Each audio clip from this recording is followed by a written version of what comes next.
ஒரு உண்மையாக நடந்த கதை என்ன அப்படின்னா, ஒரு ஃபேமிலி மெம்பர்ஸ் எல்லாரும் கெட் டுகெதருக்கு ஒரு ரெஸ்டாரண்ட் போயிருக்காங்க. ஜாலியாக என்ஜாய் பண்ணிட்டு சாப்பிட்டு இருக்காங்க. நெக்ஸ்ட் டே வந்து அந்த ரெஸ்டாரண்ட்லேருந்து கால் வந்திருக்கு. நீங்கள் இந்த ரெஸ்டாரண்ட் போயிருக்கீங்களா, இவ்வளோ அமௌண்ட் பே பண்ணியிருக்கீங்களா அப்படின்னு. அவங்களும் ஆமாம் அப்படின்னு சொல்லியிருக்காங்க. இப்போ ஆஃபர் போனால உங்கள் வந்து ஆஃபரில் நீங்கள் எலிஜிபிலிட்டியாக இருக்கீங்க, அதனால் உங்கள் அமௌண்ட் வந்து நாங்கள் ரீஃபண்ட் பண்ணுறோம்.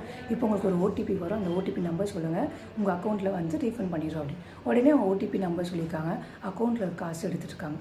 அவங்க உடனே வந்து பேங்க்கில் கால் பண்ணி கம்ப்ளைண்ட் பண்ணியிருக்காங்க. போலீஸ் ஸ்டேஷனுக்கு கம்ப்ளைண்ட் பண்ணியிருக்காங்க.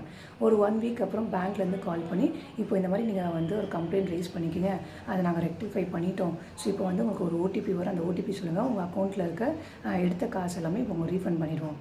மறுபடியும் அவங்க ஓடிபி நம்பர் சொல்லிட்டோன்னே மிச்சம் இன்னொரு காசும் எடுத்திருக்காங்க. இப்போ இந்த மாதிரி தான் புதுசாக ஒரு ரீஃபண்டு ஆஃபர்னு சொல்லி இந்த மாதிரி ஸ்கேம் பண்ணிகிட்ருக்காங்க.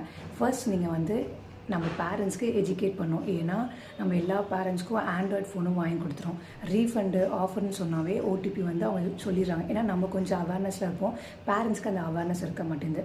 ஸோ இது வந்து நீங்கள் ஸ்ப்ரெட் பண்ணிங்கன்னா யாருக்கும் இந்த ப்ராப்ளம் நடக்காமல் இருக்கும். ஏன்னா எல்லோரும் கஷ்டப்பட்டு சம்பாதிக்கிறோம். சேர்த்து வச்சுட்டு எவனோ ஒருத்தன் இப்படி வந்து பண்ணிட்டு இருக்கும்போது அதுக்காக ஒரு ரெக்டிஃபை ஆகாது, காசு மட்டும்தான் போயிட்டுருக்கு. ஸோ கண்டிப்பாக பேரண்ட்ஸ்க்கு இது வந்து சொல்லி புரிய வைங்க.